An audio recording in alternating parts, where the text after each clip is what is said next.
Okay, good evening mga kakugi. Nandito tayo sa segment natin na itanong mo kay Kuya Rex. Yan. Yan mga kakugi. So, I really want to be productive in this kind of activity that I have in Facebook Reel. No, sana suportahan niyo po ako, ibahagi at i-share niyo po ang aking mga video. So, ang problem na ipag-usapan po natin sa gabing ito is tungkol po sa isang anak. Yung anak na naulila na sa kanyang ina. So, ang problema dito, hindi dahil namatay na yung ina niya, kundi ang problema niya dito yung papa niya. Kasi yung papa niya, hindi pa umabot na 1 taon, o ilang araw lang, pinalitan na yung mama niya. So, medyo malungkot as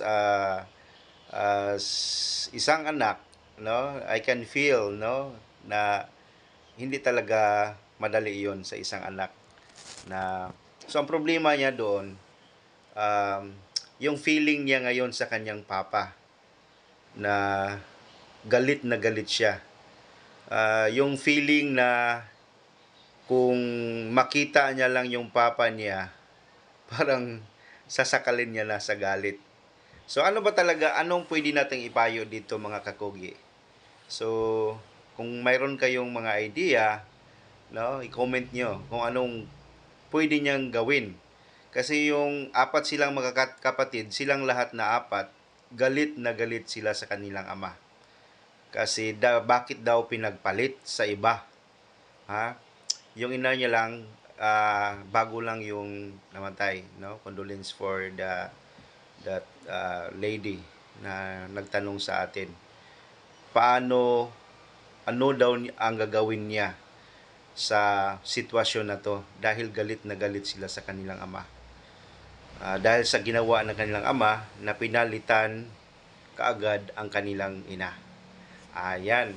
So, dito mga kakugi, dalawa lang yung point natin, no, na i-advise natin doon sa nagtanong sa atin via Messenger, no? Ano ang kanyang gagawin upang mawala yung feeling niya o yung galit niya sa kanyang ama. So, yan po. Yan pag-usapan natin una mga kakugi. Gaano ba kahalaga yung family? Gaano ba kahalaga ang family para sa inyo?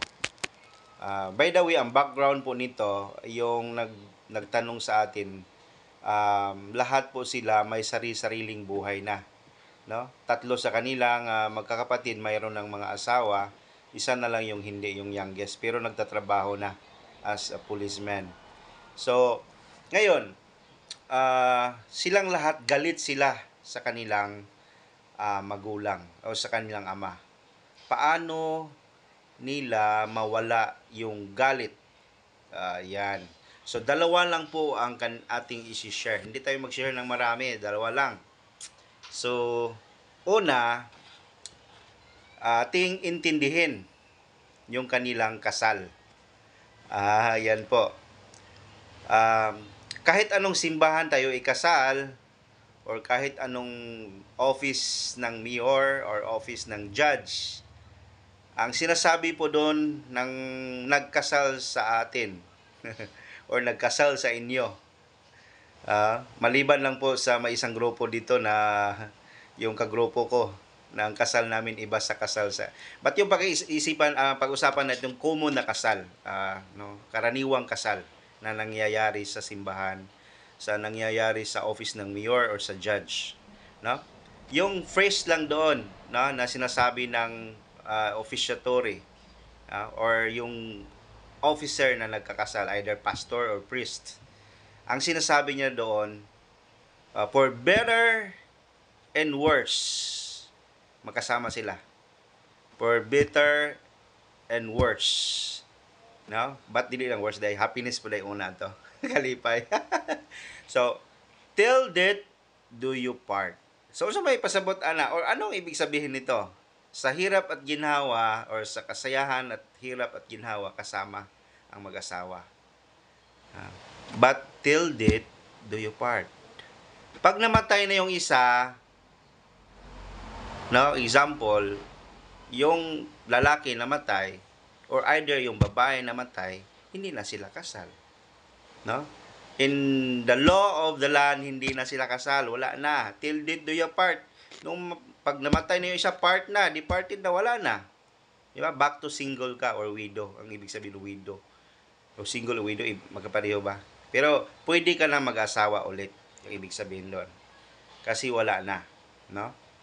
So, yon, sa legality, pwede na talaga mag-asawa yung kanilang ama. No? So, yun ang background sa atin. No, paano ba natin masosolusyonan? Kasi yung feelings nila, galit na galit sila sa kanilang ama. No? Pinatira na ng ama yung babae sa kanilang bahay. At ito pa, sinuot na ng babae ang baro ng kanilang ina. So, galit na galit talaga sila.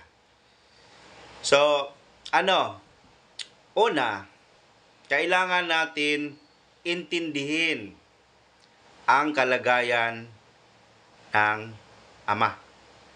No? So, siya na lang nag-iisa sa bahay. No? Wala nang magluto, wala nang maghugas para sa kanya, maglaba ng kanyang mga baro. Kasi it's a farmer.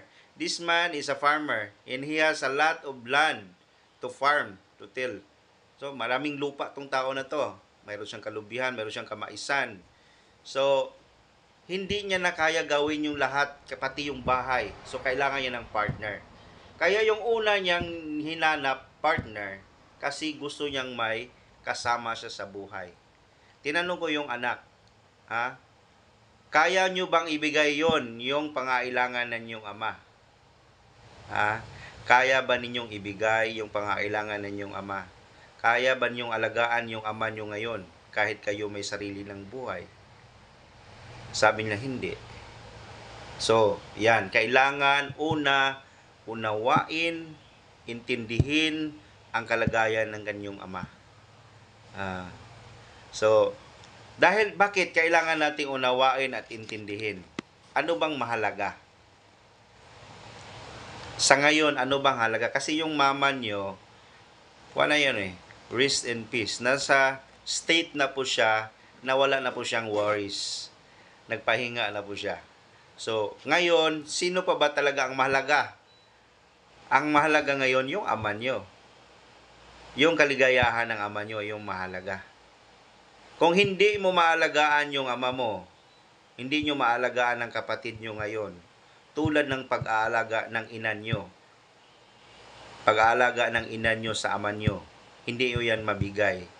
Payagan nyo yung ama nyo na mag-asawa ulit. Yan. Yan po ang punto natin dito. Ang punto natin dito is building relationship. I-build po natin yung relationship natin. Respeto sa desisyon ng ating magulang.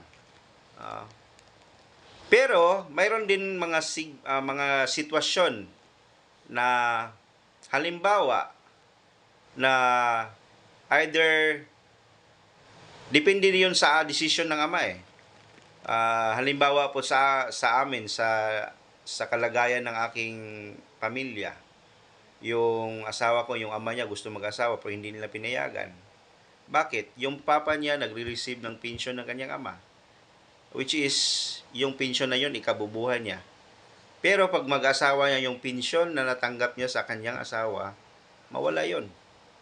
Now, the question is, kaya mo bang buhayin yung sarili mo na wala yung pensyon ng ama mo o pensyon ng asawa? Ayun, hindi niya kaya. So, ngayon, hindi siya nag-asawa. Pero dito sa kanya, no, alam kong kaya niyong buhayin yung ama niyo. Pero, gusto niya pang magkaroon ng pamilya. Kasi alam niyang kaya niyang buhayin. Oo, kaya niyang buhayin. Yun ang punto. I-build nyo yung relationship dito. Kasi pag hindi nyo i-build, masisira yung relationship niyo kay papa nyo. At saka, hindi nyo kayang alagaan yung ama nyo kasi may sarili kayong pamilya. Then, paano kung tanggalan niya kayo ng yung anong karapatan doon sa mamanain ng mga lupa. Ibinta niya yung lahat. O sa kanya naman yon. Kasi nasira yung relationship. So, kailangan i-build yung relationship. Ipatuloy nyo pa rin mahalin yung ama nyo. Pangalawa, forgive. Forgiveness is the key. Yan, mga kakugi.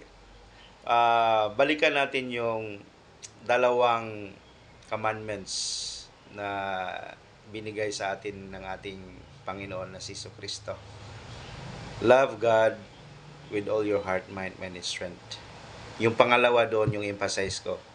Love your neighbor as yourself. No?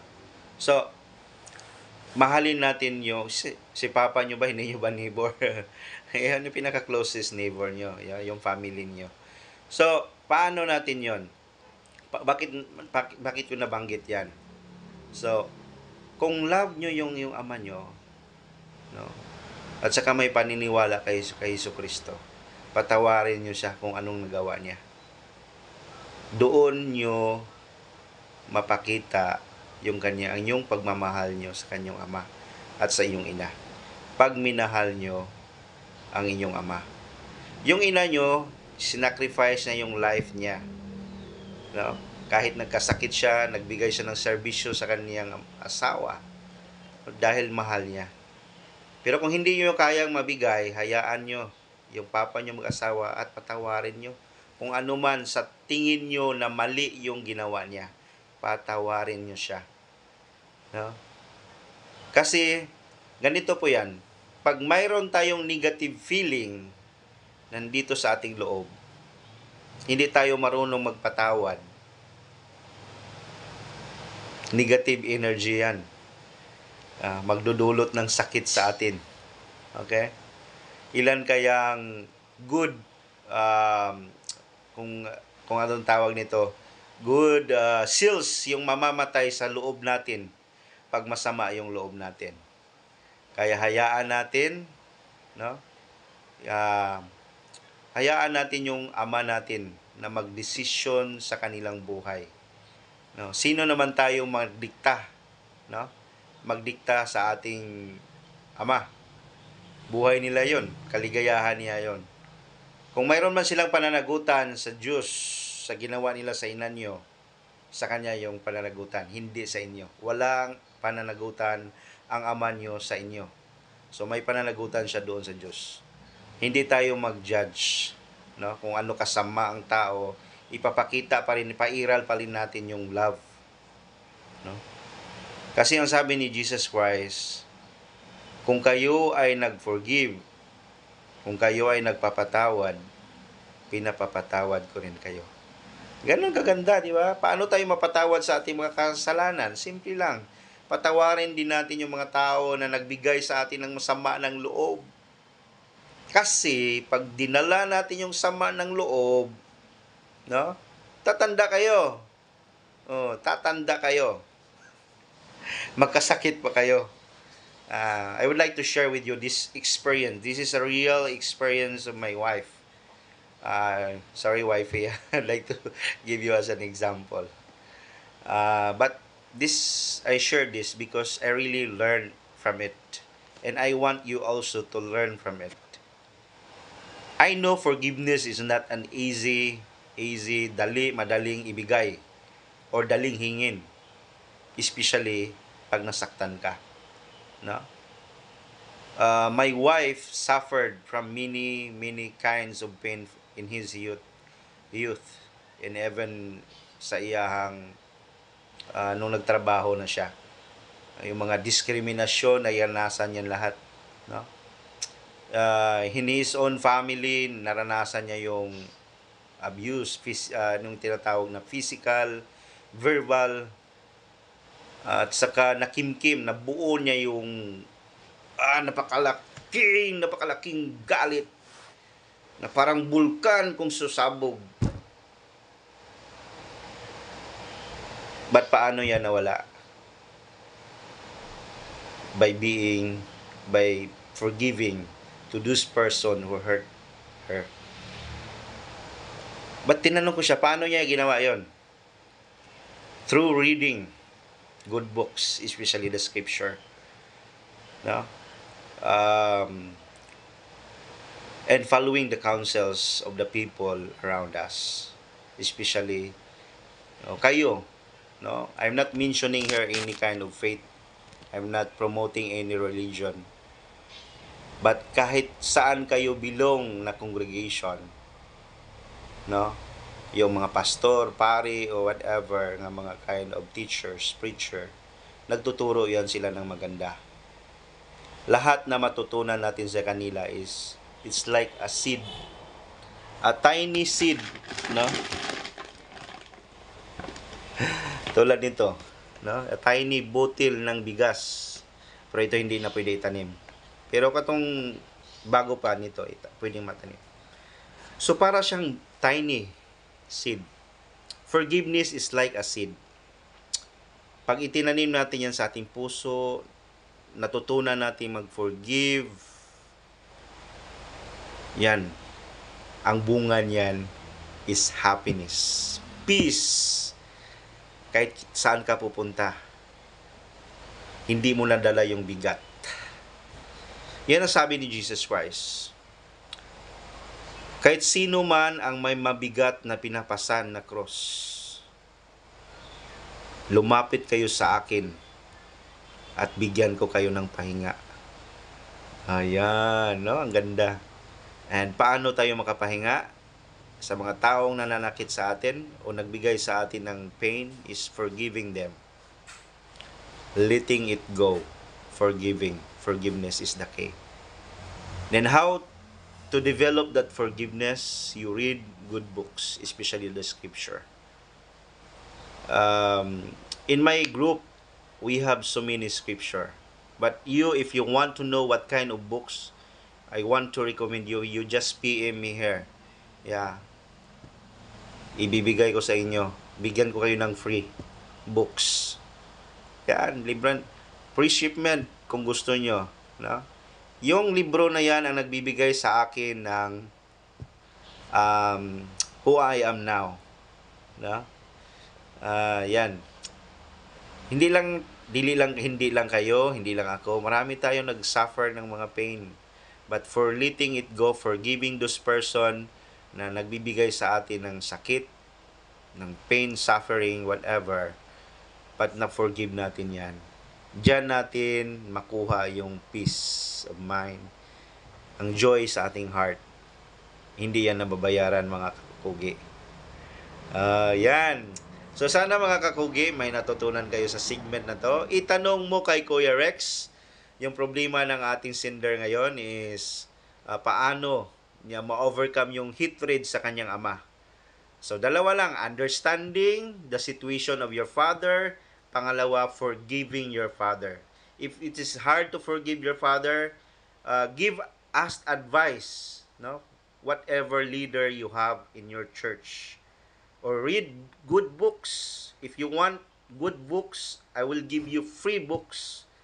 No? Sana basahin nyo. Pag humingi kayo, basahin nyo. Send kayo, PM kayo sa akin dito. Bigyan ko kayo ng libreng libro. No, hindi ako ang author nito ha. Hindi ako author sa libro na to. But this book changed my life. Yan mga kakugi. Sana po magkita. Share this video. If you like this video, share it. Yeah. So that we can help more people na having problem like it. Yan mga kakugi. Maraming salamat po.